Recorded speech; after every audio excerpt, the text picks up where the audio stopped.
All right. Well, we're live. Look at that. Zach Walters, Indiana Weather Network joins us. How you doing, Zach? Doing all right. Running on Um, fumes. How about you? oh, I'm just peachy. I told you, you know, 3 nights out of the week I can't sleep, and tonight I'm like after the show I'm like I'm going in there and I'm going to bed, and then all of a Yeah. sudden these our little group things start popping up, and there you are, and so. I Yep. have to ask, do you want to Zoom? And you're like, give me till 9:30ish. So, Yep. all right, buddy, lay it out to us. What's going to happen, or what do you got? What do you think? Good morning. I think I'm 6:30 already. What's up, Nick? Hello, Jamie. Hello, Corey's on. Of course he is. Um. We can Zoom him in. Yeah. We could. Yeah. Uh. No. Tomorrow's gonna be a tricky one. There's a few things that we have to watch for tomorrow, and the reason why we've been so conservative on our information on our page is because a lot of things could happen tomorrow. There's a few scenarios we're laying out right now. The first scenario is you have a bunch of rain that comes through northern Illinois, northern Indiana, and what that does is it stops the warm front from rising too far to the north. If that happens, you have a greater chance of severe storms along that warm front, which would be somewhere from I-70 to I-74 south, nothing up north. If the warm front is able to rise further north, you have a greater area of severe potential in the state of Indiana. It could be the entire state. And then you get a scenario which, hopefully it doesn't happen because we pushed this out already, but a scenario where nothing happens because the entire state is involved in rain all morning and the environment can't recover in order to develop storms later in the day. So there's a lot of scenarios. There's a very wide area of severe potential right now because we don't know which scenario is going to be played out. Neither does the National Weather Service. That's why the entire state is highlighted in a severe risk right now because we just don't know. It's going to be a wake up in the morning. IWN is going to be up bright and early. We're going to figure out where that warm front is and how much rain is falling and where it's falling. And then by our mid morning update, which is usually 10, 11 o'clock in the morning, we should be able to tell you what's going to happen. If not, we'll tell you by early afternoon. But um, we already have storms that are firing. We expect storms overnight and into tomorrow morning. And by into tomorrow morning, I mean as late as like 11, 12 o'clock tomorrow morning. And those are going to push through northern and central Indiana. So it could be 10:30 in the morning and you're experiencing a thunderstorm tomorrow. It looks like the instability is still be pretty weak in the morning, so we're not expecting anything too crazy. You might just get a few strikes of lightning, some loud thunder booms, some heavy rain. Those will That's push enough for off. me right there. That's good for me. Yeah. I'm good with And it. then once those move out of the way, we'll see if the environment can recover enough before those 5, 6 o'clock p.m. storms start to fire in Illinois, and those could be problems. Those could be problems. So we're gonna keep an eye on it. It's we call it nowcasting because there's no forecasting involved here. It's you're going with what the weather's going to do, so you're nowcasting. Whatever happens tomorrow morning is what is going to decide the rest of the day. So But that's everybody, National Weather Service, everybody's doing that, correct? If they aren't, yeah, they're just guessing anyway, correct?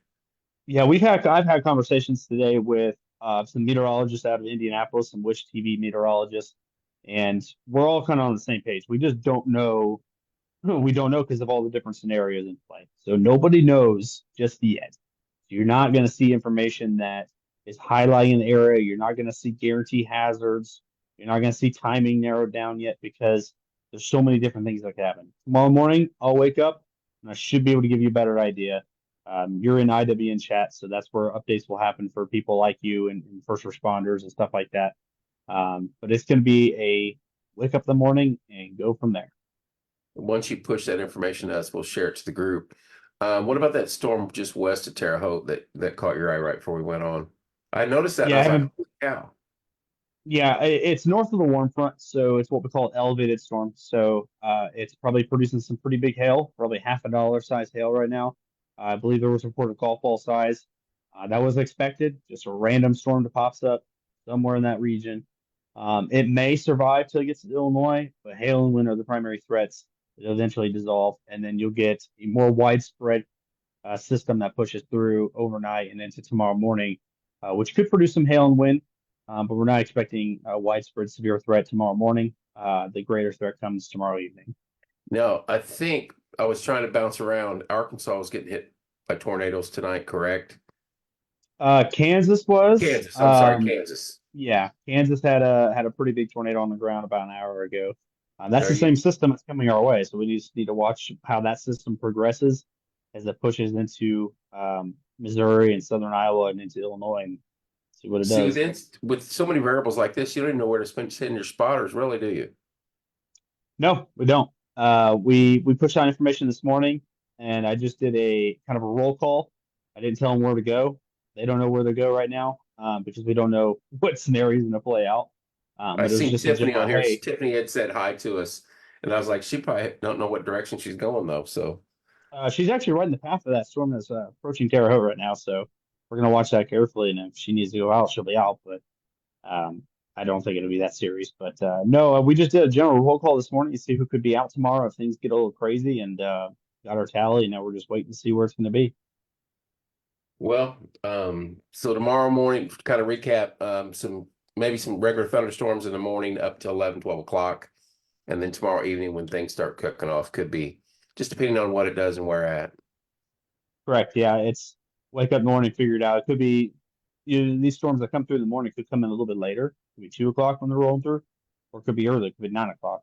Um, if it's earlier in the morning, if those storms roll through 9, 10 o'clock in the morning, and they're passing through Martinsville at 9, 10 o'clock in the morning, uh, to me that's not good because that's going to give the environment a lot more time to recover. If they're rolling through at 2 o'clock in the afternoon, I think that there's going to be a weakening trend with severe threat, but I just couldn't tell you right now. Models would be pretty consistent on the warm front stalling between I-70 and I-74, which will leave central Indiana in the hazard zone. So we're going to watch it pretty closely. We're going to see what happens. But I'll give you more information in the morning. Got some questions. Carl Gilbert, fellow Mhm. Purdue fan, wants to know Boiler up. Boiler up. what about You get a Friday? chance.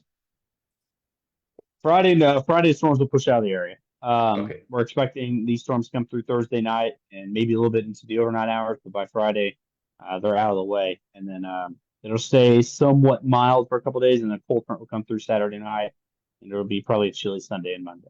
Well, I think Martinsville goes on spring break starting next week, so it's going to be freezing here. Yeah. Mr. Wayman, Mark, how you doing, sir? He says, Kevin, you look a bit tired, and that's I was telling Zach when we popped on. Last 3 nights, I'm up till 2, 3 in the morning. Our 7 year anniversary is Saturday, and that just when I found that out, I don't pay attention to that stuff. Bethany sent it to a group text, and I was just it blew my mind. And so, like last night, I'm up till 2 or 3, reminiscing everything I can about the show. Tonight, I'm like, I'm going to bed. I had a show tonight. I'm going to bed. I cannot wait. And then, like I said, Zach sends a message across her little board. Well, it goes to a lot of folks actually. And I was like, oh no, should we go live? He's like, give me till 9:30. I could tell he was he was busy. It's those short texts when he scares me. Um, Evening, Kevin, going to need a lot of pumpkin spice in the morning. You 100% would rather be prepared. Nothing happen. Yes, exactly. Rather be prepared and nothing happen than be not prepared. Did you get my info to Zach for Haggard drone service? I think I sent you Oh, that. yeah. I need to follow up with him. It's just I've been so busy. I haven't had the time, but yeah. He's a busy man.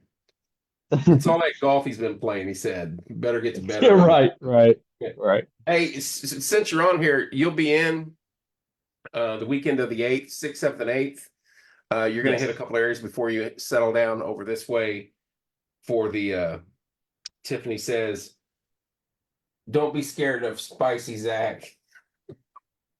Yeah, Yeah. we'll see on the eclipse day. We'll be at the fairground. Zach will be there. His group will be there. We're gonna play some cornhole, watch the sky, and not a lot planned. But what else you got to do when it's going to turn midnight at 3:30 or 3:10? Right. Yeah, exactly. You guys will It's be gonna be a down. great show. I'm super excited to be down there. You guys are going to go live too with your stuff, correct? Uh-oh, you got Yeah, people yeah, we're gonna watching. we're gonna start streaming about quarter till 3. And and we're gonna stream from about quarter till 3 all the way to about 3:30ish. Yeah, maybe a full hour, 2:45 to 3:45. I don't know. We haven't figured it out, but Now, can your cameras handle the eclipse? Will they be able to not into the sun, but you'll be able to see, correct? yeah. So we have two plans in place. First plan is we one of our members bought sun filters for all the smartphones, so nobody's smartphone burns out from the sun.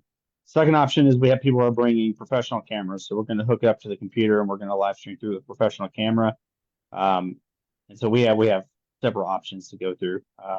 We'll be set no matter what. By potluck, Abby's on here, EMA director for Morgan County. She's going to be on tomorrow night, and I'm like, Yeah. what a night to be on when we could be Yeah, in the midst absolutely. of some heavy I was, storms. it was funny because I was thinking that because you said Abby was going to be on. And I said she's going to be on the same evening that a severe threat could potentially impact Central Indiana. I was like, wow, what kind of timing is that? But Corey I was says, looking forward to watching that. right? Corey says, get Zach a C4 and it'll make his days. I already have plans to wake up at about 7 o'clock in the morning to start our severe weather forecast day, and I'm going straight to Speedway and grabbing a C4 energy drink. I know it's going to be needed. That's not good for you, son. I know it's not. And that's why I only drink on severe weather days, though. All these people coming in for the eclipse and it's going to rain the whole day.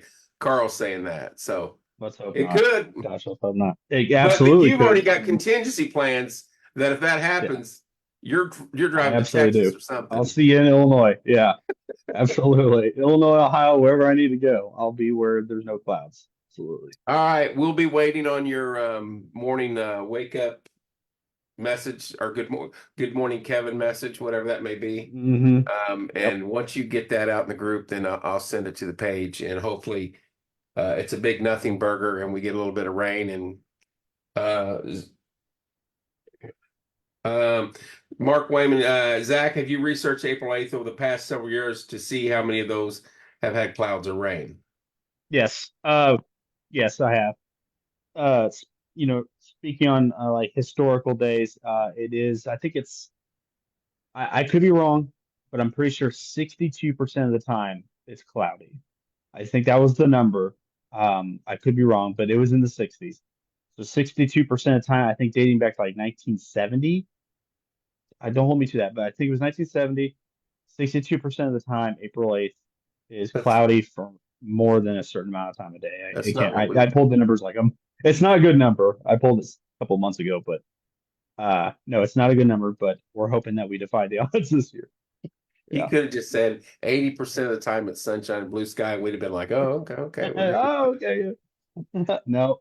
I don't lie here, Indiana Weather Network. I'm all Right. truth. No, I'm sure the National Weather Service has that info posted somewhere. They Or do. somebody They do on their does. website. Yeah. Yeah. I believe they pulled. I don't know if they pulled a percentage like I did, but they did pull a chart of previous April 8th dates. It's on their website, weather.gov/INDE. Go check it out. What I heard, and we'll find out more tomorrow night, that actually they're coming in for severe weather week tomorrow night. Imagine that. And then the Mm-hmm. following, a few weeks later, they're coming in for the eclipse show a little bit before. Abby and the other guy, I forget her name right now, but she's Emily. Yeah. Emily. Yeah, she's a deputy director. Have you been in touch with them? Are you connected with No, them? no. I just remember your schedule. Yeah. Yeah, your mind's working, mine's not. So, um, but I had heard from another source that Homeland had bumped it up to 125,000 people expected in Morgan County now. Yeah. That's insane. It's gonna be very busy. Yeah, Abby says we timed things well. Corey says they pushed a severe storm warning to Indiana state line on that storm west of Terre Haute. All right. I should probably hop off here then. Yep. And, All right, he's got to get busy, take a guys. look at that. Thanks, Zach. Thanks, everybody online. I'll see you in the morning, buddy. Talk to you later, Zach. All right. See you in the morning. All right. Bye. Bye.